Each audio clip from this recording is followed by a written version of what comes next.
Olunaku lw'eggulu wabaddewo akanyolagano wakati w'abakuumaddembe n'abawagizi b'ekibiina ki National Unity Platform bwe babadde bava ku kitebe kyabwe Kavule nga boolekera e Kawempe ku ttaano awabadde olukuŋŋaana lwa Elias Luyimbazi Nalukoola akwatidde ekibiina kino bbendera mu kalulu ka Kawempe North.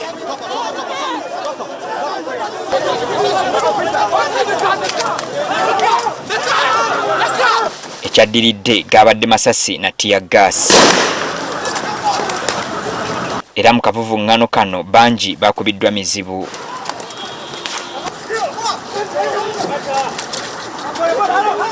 Mu bakubiddwa mwe mwabadde n'omuvubuka ono eyakazibwako erya ttawa omu ku bakuumi ba Robert Kyagulanyi. Ojja ati gwe akutte emmundu nze gye mpeera omusolo wetaagisa okummenya nze siri mulabewo. Kati olwaleero tuzzeeyo okulaba abalumiziddwa embeera gye balimu. Zaituni Nazaala tumusanze mu ddwaliro ng'afuna bujjanjabi mu bulumi obutagambika. Onattotodde nti yakubiddwa essasi ly'ekipiira mu kyenyi ekyamuleetedde okuwunga. Basoose okunkuba kuba we nagudde bwe nti nensituka ne baleeta eno labba buleka eyankubye senna nga ndaba muliro mwereere ndi mu bbanga ne bongera eno endala ne bongeragana ag'okumukumu naye nga ndi wansi awo.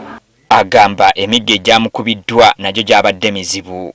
Kati mu kudduka omusirikale n'akwata omuggo n'ankuba n'ayongera omulala naye n'ankuba muno n'omulala n'ankuba wano.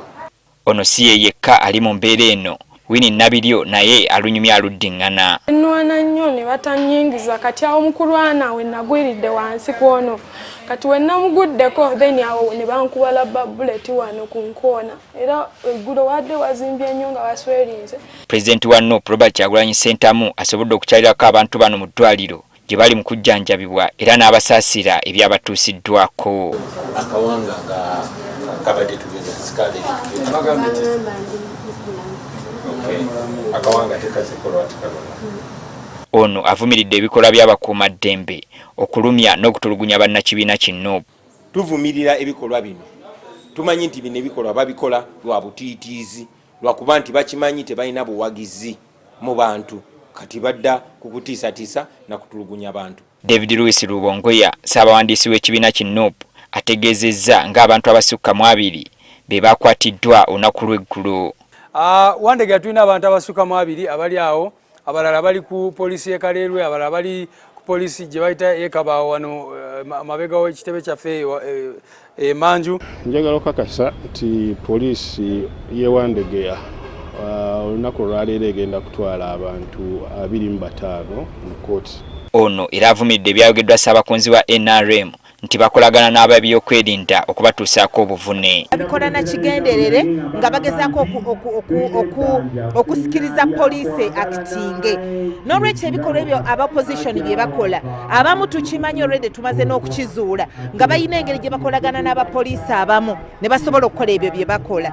Bwe baba bagamba nti fe abaprovoking nga bano abajaasi ate banamawulire munamawulire gwe bakuba Ibra Miracle ali almost ne bajjamu eriiso banamawulire be bakubye olunaku lwajjo munamawulire leero gwe babadde bakuba wali Wandegeya ku poliisi babadde baprovokinze batya. Abamu ku bawagizi b'ekibiina kino abakwatidde olunaku lw'eggulo 21 basimbiddwa maaso g'omulamuzi wa kkooti esookerwako e Kawempe William Muwonke n'abasomera emisango egy'enjawulo. Randomly nga mutambula mu masekati g'oluguudo nga emuleekaana oba nga emwogerera waggulu nti people power, our power slogan ng'ate we mukutte amayinja olw'ebikolwa ebyo ne muleetawo embeera y'okuleetawo obulabe oba okutangira abantu ababa bakozesa oluguudo okukozesa eddembe lyabwe eribaweebwa okukozesa oluguudo olwo.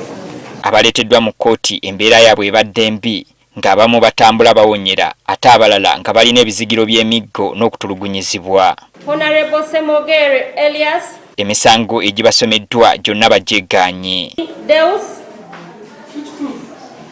Omu ku bakwate taleeteddwa mu kkooti ekireesewo okuwanyisiganya ebigambo ekiwaliriza omulamuzi okulagira omuwabi wa gavumenti amuleete. Like you, I'm asking the state, where is my client? Are you insinuating that the state may have killed the A7? I'm not insinuating, I'm suspecting. I pray that this matter be stood over. I want the OCC and divisional CID officer to come here and give an account of where this suspect is. Because, can I submit? Because by the time I sanctioned the fire, we had been informed that all suspects are in custody. Bapulidwa babavunaanwa basabye kkooti ekkiriza abantu baabwe beeyimirirwe nga beesigama ku mbeera yaabwe gye balimu. The accused persons were badly battered and brutalized. Baba kuba. And they need urgent medical attention. Era mwetaaga kugenda mu ddwaliro.